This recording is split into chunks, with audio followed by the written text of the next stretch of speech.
Hello guys, welcome to my channel my day blog. তো আজকে তোমাদের জন্য নতুন ভিডিও নিয়ে চলে এসেছি। চলো শুরু করা যাক। তো এখন মা কি করছে সেটাই তোমাদের দেখাবো। চলো মা কি করছে তোমাদের দেখাচ্ছি। হ্যাঁ, এগুলো গাছে করে দেবে তো? কি গাছে করে দেবে?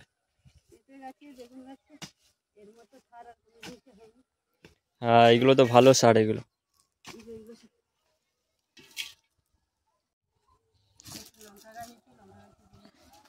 এই যে একটা লঙ্কা গাছ হয়েছে, তো মা লঙ্কা গাছে সারগুলো দিয়ে দিচ্ছে, গোবর সার এগুলো।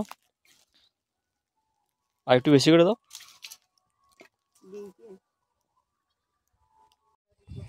এই যে পেঁপে গাছটাও মা সারটা দিয়ে দিচ্ছে, খদগুলো। গোবর সার দেওয়া হয়ে গেছে, এবার মায়ের জল দিয়ে দিচ্ছে পুকুর থেকে।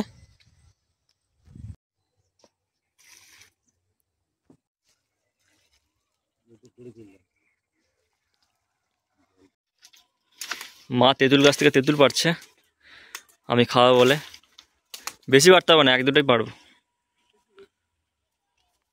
বিকেলবেলা বেশি খাবো না।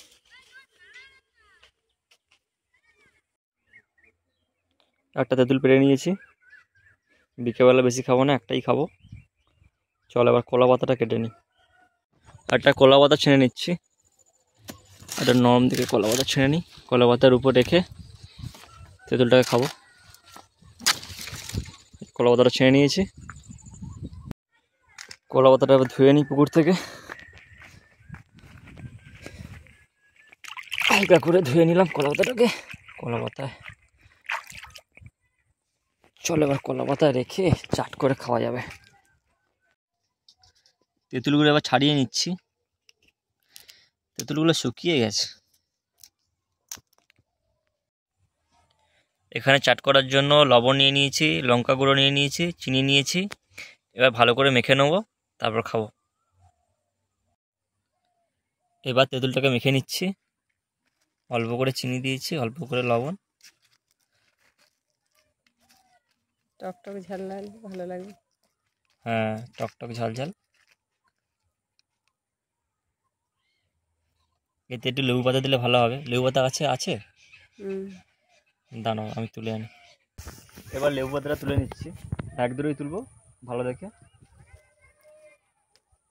লেবু গাছটা প্রচুর কাঁটা। চলো, লেবু পাতাটা নিয়ে চলে এসেছি, হালকা করেই দেবো। দু একটা পাতা দিলে সেন্ট লাগবে, ভালো লাগবে। তেঁতুলের সঙ্গে মেখে না, হ্যাঁ, তেঁতুলের সাথে মেখে নিচ্ছি। তেঁতুলের আচারও করে রেখেছি। হ্যাঁ, আজকে এটা খাই, পরে আচারটা দেখাবো। একটু লঙ্কা করে দিলে ভালো লাগবে। চলো, মাখানো হয়ে গেছে। এই যে এবার আচারটা খাচ্ছি।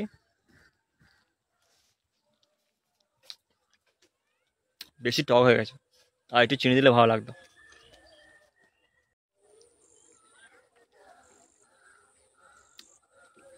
খুব টক তেঁতুলটা।